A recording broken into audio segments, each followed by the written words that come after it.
ഇത് എന്റെ വീട് തന്നെയല്ലേ? ഈ ചെറുക്കന് തന്നെ പറ്റിയേ? ഒത്തിരി മുക്കണ്ട. അസുഖമല്ല, നിന്റെ ഉള്ളിൽ എന്തോ ഡിസോർഡർ ആയിട്ട് കിടപ്പുണ്ട്. നിനക്ക് എന്നെ കണ്ടിട്ട് എന്തോ തോന്നുന്നെന്ന് പറ. നല്ല വിഷമം തോന്നുന്നുണ്ട്. അത് കൂടെ ജനിച്ചൊരുത്തിന് ഇങ്ങനെയൊക്കെ ആയി പോവാന്ന് പറയുമ്പോ. ഈടാ അതല്ല, ഞാൻ എന്തിനാ ഈ കോസ്റ്റ്യൂം ഇട്ടേക്കുന്നത് നിനക്കറിയാവോ? കിട്ടി, പുതിയതായിട്ട് പണിയുന്ന വീടിന്റെ ഫ്രണ്ടിൽ ഇങ്ങനെ പോയി നിൽക്കാനല്ലേ? എടാ അതൊന്നും അല്ല, ഞാൻ ഇനിയും തൊട്ട് ഒരു IPS ഉദ്യോഗസ്ഥനാവാൻ പോവാ.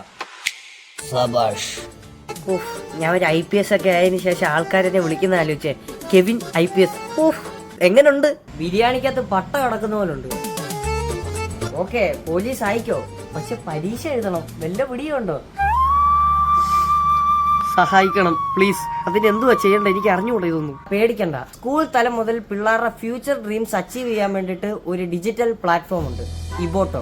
ഇബോട്ടോ എന്ന് വെച്ചാൽ ഡിജിറ്റൽ മെന്റർ എന്നാണ് ഇവര് പ്രൊമോട്ട് ചെയ്യുന്നത്. എടാ, ആപ്പ് വഴിയായിരിക്കും ഇവരുടെ ക്ലാസ്സുകളെല്ലാം നടക്കും. വെള്ളി, ശനി, ഞായർ ഈ ദിവസങ്ങളിലായിരിക്കും ഇവര് സിലബസ് ബേസ്ഡ് ടോപ്പിക്സ് പിള്ളേരെ പഠിപ്പിക്കുന്നത്. അതുകൊണ്ട് സഹോദര, നിനക്ക് എന്തുകൊണ്ടും ഉപകാരപ്പെടും ഇബോട്ടോ. ഞാൻ നമ്പർ കാര്യങ്ങളും എല്ലാം താഴെ കൊടുത്തിട്ടുണ്ട്. അപ്പൊ നീ ഇന്ന് തന്നെ പോയി ചേർണം കേട്ടോ. ശരി. ഇപ്പോഴൊന്ന് സമാധാനമായത്.